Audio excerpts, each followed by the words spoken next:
Ma'am, I am not able to concentrate on my studies. Ma'am, I can't focus on it. Ma'am मुझे बहुत stress हो रहा है, मैं स्ट्रेस के चलते कुछ नहीं पढ़ पाता हूँ, मेरी बिल्कुल तबीयत ठीक नहीं रहती है, मैं बिल्कुल कुछ नहीं कर पा रहा हूँ, पूरा सिलेबस पढ़ा है, मैं कैसे करूँ? मैम, पास्ट और फ्यूचर की चीज़ें मुझे बहुत डिस्ट्रैक्ट करती हैं, मेरे से कुछ नहीं हो पा रहा है। क्या यही सारी चीज़ें आपको डिस्ट्रैक्ट करती हैं?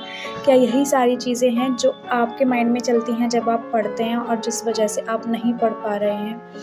So here I am with the solution of all these things. So बिना डिले किए इस वीडियो को ज़रूर देखिए एंड तक to get the solution of all these problems. So let's begin the solution of all these problems. So I am your CA coach, CA Ayushi Goyal, and I am here with one another video of solution of your day-to-day problems. So अगर आप लोगों को concentration नहीं बन पा रहा है, आप लोगों का प्रॉब्लम हो रही है, माइंड में चीज़ें आती हैं जैसे ही आप लोग पढ़ते हैं, तो सबसे पहले तो ये सोचिए कि आप अकेले नहीं हैं जिसके साथ ये हो रहा है। ये हर बच्चे के साथ होता है जो पढ़ने बैठता है। जब मैं पढ़ने बैठती थी मेरे साथ भी होता है, आप पढ़ने बैठ रहे हो आपके साथ भी होता है, कल को कोई और पढ़ने बैठेगा उनके साथ भी होता है। ये सबके साथ होता है और यही तो चैलेंज होता है जो हम लोगों को ओवरकम करना होता है जिस चीज़ से पढ़ने के लिए। जो इसको ओवरकम कर लेता है उसका हो जाता है, जो नहीं कर पाता उसका नहीं होता है। तो इसका सॉल्यूशन क्या है? सबसे पहले तो अगर आपको स्ट्रेस है तो स्ट्रेस कब होता है? तब हम उस चीज़ के बारे में सोचते हैं, ठीक है, अपने आप को अंडर एस्टिमेट करते हैं। अंडर एस्टिमेशन सीए में बहुत ज़्यादा नॉर्मल है आना, क्योंकि हम लोग अटेम्प्ट देते हैं, क्लियर नहीं होता है तो डेफिनेट सी बात है कि हमारे माइंड में आ जाता है, सेल्फ डाउट हम लोग करने लगते हैं। लेकिन क्लियर नहीं होने का मतलब ये थोड़ा ही ना होता है कि हमारे अंदर कुछ और क्वालिटी नहीं है या हम नहीं कर सकते। मे बी इस अटेम्प्ट में हमारी कुछ गलतियाँ रही होंगी जो हमें अगले अटेम्प्ट में नहीं दोहरानी।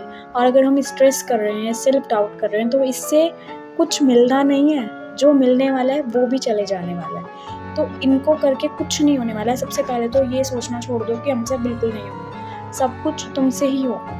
जब यहाँ तक आए हो तो आगे भी जाओगे, बहुत एंड पे खड़े हो, इसको डील कर लिया ना यहाँ पे तो तुम्हारी लाइफ सेट हो जाने वाली है। एक चीज़ मैं बता देती हूँ, जब तक हम सीए नहीं बनते हैं, हमारे अटेम्प्ट लगते हैं, तब तक सब लोग हम पे डाउट करते हैं। रिलेटिव्स कहीं जाते हैं शादी वगैरह में तो खाना खा रहे होते हैं, साथ में कोई आ जाता है और पूछ लेता है अभी तक हुआ नहीं है, कितने अटेम्प्ट लग गए, कब तक करोगे, छोड़ क्यों नहीं देते? ये चीज़ सबके साथ होती है, सबके साथ होती है। सेल्फ डाउट आ जाता है, नहीं आता है तो रिलेटिव्स हमारे इतने अच्छे होते हैं कि वो ला देते हैं हमारे अंदर, ठीक है। तो सबसे पहले तो इस चीज़ को बिल्कुल छोड़ दो। ये लोग, जो लोग अब तुमको बोल रहे हैं ना, और अब तुमको बोल रहे हैं कि तुमसे नहीं हो पाएगा या तुम्हारे साथ नहीं खड़े हैं, आई कैन गारंटी यू यही वो लोग होंगे जो सबसे पहले आएंगे तुमसे गाइडेंस लेने के लिए। अगर वो लोग बड़े हैं तो तुम अपने बच्चों के लिए गाइडेंस लेने के लिए आएंगे, और अगर वो तुम्हारी फ्रेंड्स हैं तो वो अपने लिए गाइडेंस लेने के लिए आएंगे। तो सबसे पहले तो ये सेल्फ डाउट अपने मन से निकाल दो। जिस दिन हम लोग सीए बनते हैं ना, उस दिन सब कुछ चेंज हो जाता है, सब कुछ। जो लोग हम लोगों को कभी प्रेफरेंस नहीं देते ना, वो लोग सबसे पहले आते हैं हमारे पास हमारी गाइडेंस लेने के लिए, हमसे पूछने के लिए कि हमने कैसे किया, ठीक है। यू डोंट बिलीव, जब मेरा सीए क्लियर हुआ 3 दिन तक लगातार 3 दिन तक मैंने सुबह से लेकर रात तक कॉल अटेंड की है, सिर्फ कॉल। जो कभी फ़ोन नहीं करें, कभी मैसेज नहीं करें, उनके भी फ़ोन और कॉल्स आते हैं, ठीक है। तो ये चीज़ तो बिल्कुल छोड़ दो। इवन ये सोचो कि जब हमारा क्लियर हो जाएगा, क्योंकि तुम लोग बिल्कुल एंड पे खड़े हो, ठीक है, जस्ट फ्यू मंथ्स दूर हो तुम लोग इस चीज़ से, तो तुम लोग अगर अब कर लोगे ना तो तुम्हारी आगे की लाइफ बिल्कुल सुधर जाने वाली है। तो जो अब तक किया है ना, अगर अब नहीं करोगे इन मंथ्स में तो वो भी बेकार हो जाएगा, और अगर इन मंथ्स में कर लोगे ना तो ये वाला तो, पीछे वाला तो तुमने जो किया है वो तो फ्रूटफुल हो ही जाएगा, आगे की लाइफ भी तुम्हारी बहुत अच्छी हो जाएगी। तो अपने माइंड में से सेल्फ डाउट निकालो, कोई कमी नहीं है हम में, हम लोग सब कुछ कर सकते हैं। जब हम लोग वहाँ से यहाँ तक आए हैं तो हम लोग आगे भी जाएंगे और बहुत अच्छे से जाएंगे, हमसे ही होगा। तो सेल्फ डाउट बिल्कुल नहीं करना है। अब आती है बात, सिलेबस बच रहा है, ठीक है, हमारा सिलेबस बच रहा है, हमें स्ट्रेस हो रहा है और स्ट्रेस के चलते हम लोग कुछ कर भी नहीं पा रहे। और जब हमारा कुछ रहता है, जैसे ये समझो कि कुछ 100 क्वेश्चंस हैं और हमारे 1 और 2 ही हुए हैं और अगले दिन एग्ज़ाम है, तो डेफिनेटली हमारा आगे करने का मन नहीं करेगा, क्योंकि हमारे माइंड में क्लियर हो चुका है कि यार तो होना तो रहा, क्या मेहनत करें, होगा तो नहीं बिल्कुल भी।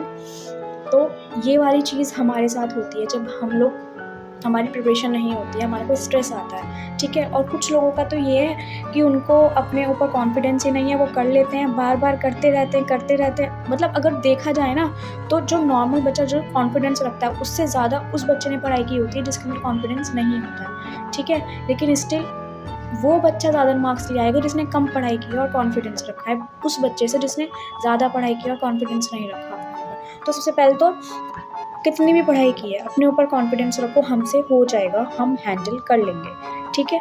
दूसरी चीज़, हमारा सिलेबस पूरा नहीं है, हमें उसलिए स्ट्रेस आ रहा है, तो उसके लिए अगर हम स्ट्रेस करके बैठेंगे और अब भी कुछ नहीं करेंगे, इन 2 मंथ्स में भी कुछ नहीं करेंगे, तो डेफिनेटली कुछ नहीं होना। इसका सॉल्यूशन क्या है? अपनी स्टडी आवर्स को बढ़ा दो, इफ़ेक्टिव स्टडी करनी स्टार्ट कर दो, स्ट्रैटेजी प्लान करनी स्टार्ट कर दो। हमें स्मार्ट वर्क करना होगा। अगर हमारे पास टाइम कम है, सिलेबस ज़्यादा है, तो इसका मतलब ये नहीं है कि स्ट्रेस में आके उसको करना छोड़ दिया, नहीं। हमें क्या करना है, हमें स्ट्रैटेजी बनानी है, प्लानिंग करनी है, अपनी स्टडी आवर्स को बढ़ाना है, इफ़ेक्टिव स्टडी करनी है, ठीक है। इन सब चीज़ों का अगर तुम लोग प्लानिंग से चलोगे ना और स्ट्रैटेजी बना के चलोगे और दिमाग खुला रख के पढ़ोगे, ये नहीं कि बुक रखी है सामने और हमारा दिमाग कहीं और है, हम कहीं और हैं, तो ऐसे नहीं होना। तुम कहोगे, मैंने बहुत बच्चों से सुना है, हम 13 आवर्स पढ़ते हैं, हम 14 आवर्स पढ़ते हैं, हम 15 आवर्स पढ़ते हैं, फिर भी हमारा क्लियर नहीं हुआ। सही बताऊँ, मैं टाइमर लगा के पढ़ती थी, मेरी आदत थी कि मैं टाइमर लगा के पढ़ती थी। बहुत कम ऐसा होता था कि मेरे 12 आवर्स तक स्ट्रेच हो जाते थे। 7 to 8 एवरेज आवर्स होते थे जिसमें मैं पढ़ती थी, एक दिन में 7 to 8। अगर आप लोग बहुत अच्छा कंसंट्रेशन है, सब कुछ है, तो आप 12 to 14 आवर्स मैक्सिमम पढ़ सकते हो। और 12 to 14 आवर्स जिस बच्चे ने इफेक्टिव स्टडी की हो, मैं मान ही नहीं सकती कि उसका क्लियर नहीं होगा। या तो फिर उसको स्ट्रैटेजी बनानी नहीं आई, या तो फिर उसने स्टडी मटेरियल या फिर जो भी मटेरियल वो यूज़ कर रहा है वो उस पर स्टिक नहीं रहा, बार बार चेंज कर रहा है, कुछ ना कुछ। या तो फिर प्रोसेस में प्रॉब्लम है, अगर आप लोग इतना पढ़ रहे हो फिर भी नहीं हो रहा है। या फिर दूसरी चीज़ जो 99% बच्चे करते हैं कि बैठे रहते हैं, पढ़ते नहीं हैं, उनका दिमाग कहीं और होता है। तो हमें इस चीज़ से ओवरकम करना है। इस चीज़ को ओवरकम करने के लिए मैं पहले ही बता चुकी हूँ, अगर आपने मेरी वीडियो देखी होगी ग्रुप 1 और ग्रुप 2 की स्ट्रैटेजी की, तो मैं पहले ही बोल चुकी हूँ, एक्टिव स्टडी करिए। एक्टिव स्टडी का सिर्फ एक ही तरीका होता है, स्टिकी नोट्स बनाइए, उन पे लिखिए, अपने टारगेट्स लिखिए, जो भी आप पढ़ रहे हो उसकी समरी बनाइए, उसको लिखिए। उससे क्या होता है, हमारे माइंड में बैठ जाती हैं चीज़ें, हम नहीं भूलते। और दूसरी चीज़, हम स्लिपी नहीं होते, हम लेज़ी नहीं होते पढ़ते वक्त। और जब पढ़ते वक्त लेज़ी नहीं होंगे, हमारा दिमाग खुला हुआ होगा, तो डेफिनेटली हमें चीज़ें याद रहेंगी। और सबसे ज़रूरी होता है सीए में, सबसे ज़रूरी होता है कॉन्फिडेंस रखना। सेल्फ डाउट मत रखिए बिल्कुल भी। ये मत सोचिए हमसे नहीं होगा, हमसे ही होगा, ये सोचिए। जिस दिन आप ये सोचने लगेंगे ना कि हमसे ही होगा, उस दिन आप सब कुछ कर लेंगे, ठीक है। यहाँ तक आए हैं, आगे भी जाएंगे। यहाँ तक की जर्नी इजी नहीं थी। आर्टिकलशिप हमने किया, आर्टिकलशिप में सबको पता है क्या होता है, गधे घोड़े की तरह हमसे मेहनत कराई जाती है, ठीक है। तो हमने जब वो सब कुछ कर लिया, तो ये तो बहुत ईजी है कि चेयर पे बैठ के हमें पढ़ाई करना। हमें क्या करना है, चेयर पे बैठ के पढ़ाई करने में सबसे ज़्यादा चैलेंज क्या होता है, यहाँ ये कंसंट्रेट रहना चाहिए, बिल्कुल फोकस्ड, ठीक है। और उसके लिए बहुत सारी टेक्निक्स हैं। कभी भी अगर आपको लगे कि हमारी तैयारी नहीं हो पा रही, यार मैं इसे लिंक नहीं कर पा रहा हूँ, या मेरे माइंड में बहुत थॉट्स चल रहे हैं, मतलब जब कभी बहुत ज़्यादा थॉट्स चलते हैं ना हमारे माइंड में, तो उससे डील करने का सिर्फ एक ही तरीका होता है, टाइमर लगाइए, बिना कुछ सोचे, सेकेंड थॉट को आने ही मत दीजिए अपने माइंड में, बिल्कुल कुछ नहीं आना है। मतलब एक चीज़ आप फोकस करोगे ना, जब आपके थॉट्स चल रहे हैं तब आप फोकस करो अपने थॉट्स पर। थॉट्स की एक पूरी चेन होती है।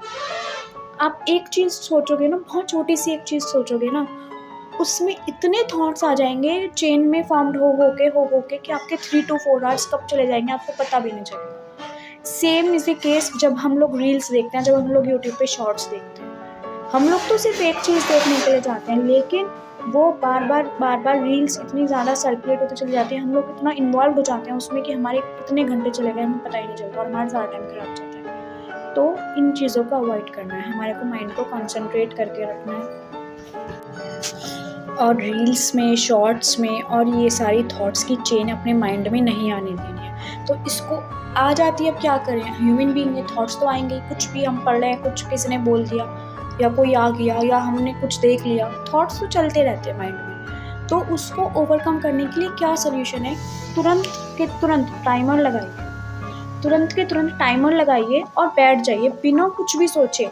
ये नहीं सोचना है कि क्या पढ़ना है, ये नहीं सोचना है कि कितनी देर पढ़ना है, ये नहीं सोचना है कि कैसे पढ़ना है, कुछ नहीं सोचना, कुछ भी नहीं।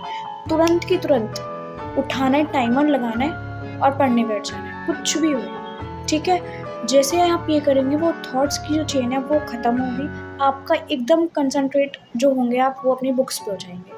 और जैसे ही आप एकदम फोकस अपनी बुक्स पे डालेंगे ना, तो आप देखिए आप वो सब थॉट्स गायब, आपको कुछ टाइम बाद याद ही नहीं आएगा कि मैं क्या सोच रहा था। ये थॉट्स इस टाइप के होते हैं, तो उनको ख़त्म करने का सॉल्यूशन क्या है, यही है कि हमें ये इस तरह से करने बैठना है। टाइमर लगा के ज़रूर पढ़िए, उससे आपको डे बाय डे की अपनी ग्रोथ पता चलेगी, अपनी परफॉर्मेंस पता चलेगी कि मैं कैसे परफॉर्म कर रहा हूँ, कर रही हूँ, ठीक है। और स्ट्रेस बिल्कुल नहीं लेना है, सेल्फ डाउट बिल्कुल नहीं लेना है। किसी की तबीयत ख़राब है तो आपसे जितना हो रहा है आप उतना करिए, ये मत करिए। सबसे मेन प्रॉब्लम क्या होती है कि हमारी तबीयत ख़राब होती है तो हम क्या करते हैं, छोड़ देते हैं कि चल कल पढ़ेंगे, और ऐसे कर कर के जैसे ही 5-6 दिन जाते हैं ना, हमारा पढ़ाई से लिंक टूटता है, और जब लिंक टूटता है तो हम जब पढ़ने बैठते हैं तो हमारा वापस लिंक नहीं बनता, जिसके चक्कर में और 5-10 दिन बर्बाद होते हैं, और जब इतने दिन बर्बाद होते हैं तो हमें आता है स्ट्रेस। और स्ट्रेस में तो वैसे भी कुछ नहीं हो पाता है, वैसे भी कुछ नहीं हो रहा था और अब स्ट्रेस में कुछ नहीं हो पाएगा, फिर क्या होगा, फिर हमारा सेल्फ डाउट होगा। तो इन सब चीज़ों से बचने के लिए अगर आपकी तबीयत ठीक नहीं है तो आपको सबसे पहले तो अपना लिंक नहीं तोड़ना है। दिन के 2 घंटे भी पढ़ पाते हो ना तो दिन के 2 घंटा पढ़ो, लग कर नहीं पढ़ पाते हो तो उठ के पढ़ो, लेकिन लिंक नहीं तोड़ना है। कुछ भी करना है, जितना हो पा रहा है उतना करना है, ठीक है। अपने अंदर बिल्कुल सेल्फ डाउट नहीं लाना है, हम लोगों से हो जाएगा। पॉजिटिविटी रखनी है अपने अंदर, पॉजिटिविटी रखनी है, बिल्कुल भी नहीं सोचना कि यार क्या होगा क्या नहीं होगा, जो होगा अच्छा होगा, हमारे साथ सब अच्छा होगा, ये सोचना है, ठीक है। और थोड़ा मेडिटेशन करिए, अगर मेडिटेशन आपको मतलब कुछ लोगों से होता है कि हो नहीं पाती, तो वॉक करनी चाहिए, ठीक है। वॉक कर लीजिए, थोड़ी सी एक्सरसाइज कर लीजिए, उससे आपकी बॉडी फ्रेश होती है, आपकी बॉडी एक्टिव होती है, और जब बॉडी एक्टिव होती है तभी माइंड एक्टिव होता है, तो ये ज़रूर करिए, ठीक है। अब और कोई डाउट है तो आप मुझे कमेंट सेक्शन में बोल दीजिए या टेलीग्राम पे बोल दीजिए, मैं उसको ले लूँगी। और सबसे मेन बात है कि स्ट्रैटेजी बना के पढ़िए, स्ट्रैटेजी बना के पढ़िए और कुछ सोचिए मत, ठीक है। अगर आप अपने आप को इवैल्यूएट कीजिए ना कि यार मेरा दिन कहाँ बर्बाद हो रहा है, मैं किस चीज़ में अपना टाइम ख़राब कर रहा हूँ, ठीक है, तो उस चीज़ को बिल्कुल हटाइए। आई नो बहुत मुश्किल होती है हटाने में, बट हटाना तो पड़ेगा, कुछ टाइम की बात है, ठीक है, कुछ टाइम की बात है, हटाना तो पड़ेगा। और अपने आप को थोड़ा सा मोटिवेट रखिए और डिसिप्लिन में रखिए। और सबसे बड़ी बात और सबसे इम्पॉर्टेंट बात, फ़ोन की नोटिफिकेशंस ऑफ रखिए, फ़ोन की नोटिफिकेशंस ऑफ रखिए। और अगर हो पाए ना तो जब पढ़ने बैठ रहे हो ना, उस वक्त फ़ोन को ऑफ कर दो या एयरप्लेन मोड पे कर दो, कबर्ड में डाल दो। शाम को जब तुम्हारा टारगेट पूरा हो जाए तब उसको निकालना। और तब बता रही हूँ, तब फ़ोन चलाने, अभी पढ़ते पढ़ते फ़ोन चलाते हैं ना तो सेल्फ डाउट भी आता है और गिल्ट भी आता है, तो ना फ़ोन में मन लगता है ना पढ़ाई, तो खैर हो ही रही है, उसका तो राम भरोसे है, लेकिन कुछ नहीं हो पाता है। लेकिन अगर आप अपने टारगेट्स पूरा करके रात को फ़ोन देखेंगे, ठीक है, तब उसको फ़ोन चलाने में जो सेटिस्फेक्शन होता है वो अलग ही लेवल का होता है। तो इस तरह से करिए, नोटिफिकेशंस ऑफ रखिए और हो सके तो फ़ोन ही ऑफ कर दीजिए। अभी अपने आप को इवैल्यूएट करना, जब कभी भी आपको डिस्ट्रैक्शन होती है ना, एक बार इवैल्यूएट करके देखो कि डिस्ट्रैक्शंस आती कहाँ से है, सोर्स कहाँ क्या है डिस्ट्रैक्शंस का। तो आप लोग पाएंगे कि आपकी 95% डिस्ट्रैक्शंस का सोर्स आपका स्मार्टफोन है, जिसने हमको स्लेव बना लिया है। हम लोग स्मार्टफोन का बेस्ट यूज़ नहीं कर रहे हैं, हम लोग उसका मिसयूज़ कर रहे हैं ज़्यादातर, जो पढ़ने वाले बच्चे। पहले लोग बोलते हैं कि हमको इतनी प्रॉब्लम्स थी, हमने, मैं कहती हूँ कि आज ज़्यादा प्रॉब्लम्स हैं। क्यों? क्योंकि पहले लोगों के पास ये स्मार्टफोन्स नहीं थे तो डिस्ट्रैक्शन नहीं थी, तो वो लोग पढ़ पाते थे। अब सबके पास स्मार्टफोन है तो उनके पास डिस्ट्रैक्शंस भी ज़्यादा हैं। तो सबसे पहले क्या होगा कि हमें स्मार्टफोन ऑफ करना है जब कभी भी हम पढ़ें, ताकि हमारा को डिस्ट्रैक्ट ना होए हम, ठीक है, डिस्ट्रैक्ट ना होए। उसके लिए आपका पढ़ाई का टाइम सपोज़ 10 to 8 है, रात के 8 बजे तक, सुबह से 10 बजे से, तो इस बीच आपका फ़ोन ऑफ होना चाहिए, कबर्ड में डाल दीजिए उसको। जब पढ़ाई हो जाए तब आप उस फ़ोन को उठाइए। और एक चीज़ और, अगर 8 बजे तक आपके दिन के टारगेट्स पूरे नहीं होते हैं तो चाहे आपको 2 घंटा और बैठना पड़े, बैठ के उन टारगेट्स को पूरा करिए। क्योंकि अगर आप आज का टारगेट पूरा नहीं करेंगे तो ये टारगेट अगले दिन जाएगा, और जब ये टारगेट अगले दिन जाएगा ना, तो अगले दिन का टारगेट प्लस ये टारगेट, तो अगले दिन का टारगेट भी पूरा नहीं हो पाएगा, और ये वाला तो है ही। तो फिर ये इकट्ठा होता चला जाएगा, ये पहुंच जाएगा इतना कि आपके पूरे 1 या 2 दिन का टारगेट बन जाएगा ये इकट्ठा हुआ हुआ। और जब ऐसा होता है तो हमें आता है स्ट्रेस। तो सबसे पहले तो टारगेट जो रखें वो अपने आप को देख के, अपने आप को एनालाइज करके रखें कि हमसे हो जाए। अपने आप को तो सभी इवैल्यूएट कर पाते हैं, ऐसा रखिए कि हमसे हो पाए, इस टाइप का टारगेट रखना है। और दूसरा, उसको पूरा करके ही सोना है, उसको पूरा करके ही सोना है। जब तक टारगेट पूरा नहीं हो हम बेड पे सोने नहीं जाएंगे, ठीक है? चाहे 2 घंटा लगे, चाहे 3 घंटा लगे, टारगेट पूरा करके ही सोना है। और टारगेट लेकिन ठीक रखना है, ऐसा नहीं कि हमने ओवर टारगेट रख लिया, वो तो खैर हो ही नहीं सकता किसी से भी, ऐसा नहीं होना चाहिए। उतना जितना एक दिन में हो जाए, मैं इतना घंटा पढ़ सकती हूँ, उस घंटे में इतना काम मैं कर सकती हूँ, उस अकॉर्डिंग टारगेट बनाइए। स्टैंडर्ड कॉस्टिंग में हमने पढ़े होते हैं ना, स्टैंडर्ड टारगेट, नॉर्मल टारगेट, तो स्टैंडर्ड टारगेट बनाइए। कम नॉर्मल टारगेट बनाएंगे तो वो भी चलेगा, अपने आप को देखते हुए। So this is the solution of all your problems. उसके बाद भी कोई चीज़ बच जाती है जो मैंने एड्रेस ना करी हो, मुझसे छूट गई हो, कमेंट सेक्शन में बता दीजिए मुझे, या फिर टेलीग्राम पे मैसेज कर दीजिए ग्रुप पे, मैं ज़रूर उसको एड्रेस करूँगी। And feel free to ask your all the problems to me, and all the best for exam. Bye bye.